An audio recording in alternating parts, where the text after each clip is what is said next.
बुद्धाच्या धम्मामध्ये समतेच पीक येत, बुद्धाच्या धम्मामध्ये समतेच पीक येत।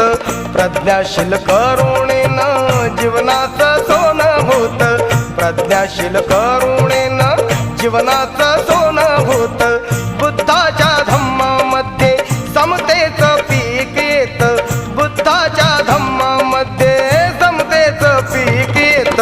प्रज्ञाशील करुणेनं जीवनाचं सोनं होत, प्रज्ञाशील करुणेनं जीवनाचं सोनं होत।